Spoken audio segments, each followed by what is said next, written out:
Baik, Assalamualaikum warahmatullahi wabarakatuh. Perkenalkan, kami dari kelompok 5 akan menjelaskan tentang praktikum Virgin Coconut Oil atau VCO, yang dimana ini baik, Assalamualaikum warahmatullahi wabarakatuh. Perkenalkan, yang dimana nama anggota kelompok kami ialah yang pertama ada Farhan Hidayatullah, yang kedua Khairul Amri, yang ketiga Muhammad Lutfi Humamahdi, yang dimana nama anggota kelompok.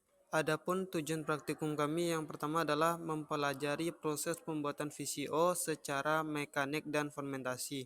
Yang kedua, menghitung volume dan berat jenis VCO yang diperoleh dari praktikum.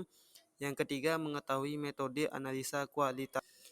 Adapun tujuan praktikum kami yang pertama adalah mempelajari proses pembuatan VCO secara tinjauan pustaka.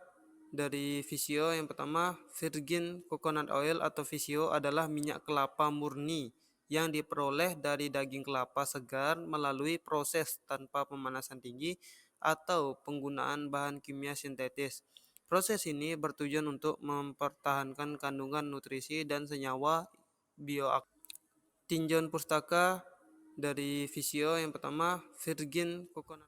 Tinjauan pustaka dari CCO adalah minyak kelapa yang diperoleh dari kopra atau daging kelapa kering melalui proses pemurnian, pemucatan, dan penghilangan bau, refined bleaching deodorants atau RBD. Proses ini melibatkan pemanasan tinggi dan penggunaan bahan kimia sehingga beberapa nutrisi dan senyawa bioaktif dapat. Tinjauan pustaka dari CCO adalah minyak kelapa yang diperoleh dari kopra atau daging kelapa. Perbandingan VCO dan CCO, proses pembuatan VCO diproduksi tanpa pemanasan tinggi dan bahan kimia, sedangkan CCO melalui proses RBD dengan pemanasan dan bahan kimia. Yang kedua nih dari kandungan nutrisi. Nah, kandungan nutrisi VCO mempertahankan lebih banyak nutrisi dan senyawa bioaktif dibandingkan CCO. Dari penggunaannya, perbandingan VCO dan CCO, proses pembuatan VCO diproduksi tanpa pemanasan. Alat dan bahan dari alat praktikumnya pertama gelas ukur 1000 ml, mixer dan wadah stainless yang dibawa oleh setiap kelompok, dan ada wajan, kompor, termometer, statif, dan benang kasur. Sedangkan bahannya itu alat dan bahan dari alat praktikum. Skema kerja VCO yang dimana pertama adalah dari proses ekstraksi gitu.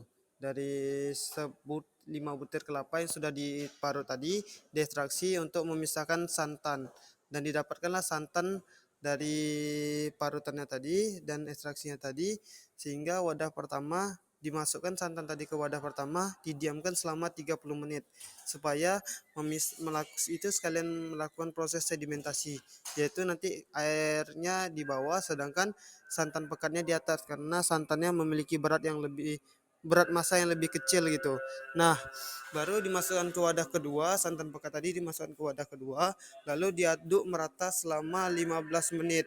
Setelah diaduk, dimasukkan ke dalam plastik dan digantung supaya memisahkan skema kerja VCO yang dimana pertama adalah dari proses ekstraksi gitu. Dari 5 butir kelapa yang sudah diparut tadi diekstraksi untuk memisahkan santan, dan didapatkanlah santan dari parutannya tadi dan ekstraksinya tadi, sehingga wadah pertama dimasukkan santan tadi ke wadah pertama, didiamkan selama 3. Skema kerja CCO sama seperti VCO tadi yang dimana kelapa tua parut diekstraksi untuk mendapatkan santannya. Dan setelah didapatkan santannya dimasukkan ke dalam wadah yang didiamkan selama 30 menit. Dan ini didiamkan 30 menit untuk memisahkan air dan santan pekat. Setelah didapatkan santan pekat dimasukkan ke dalam wadah kedua dan itu dipanaskan di atas kompor dengan api yang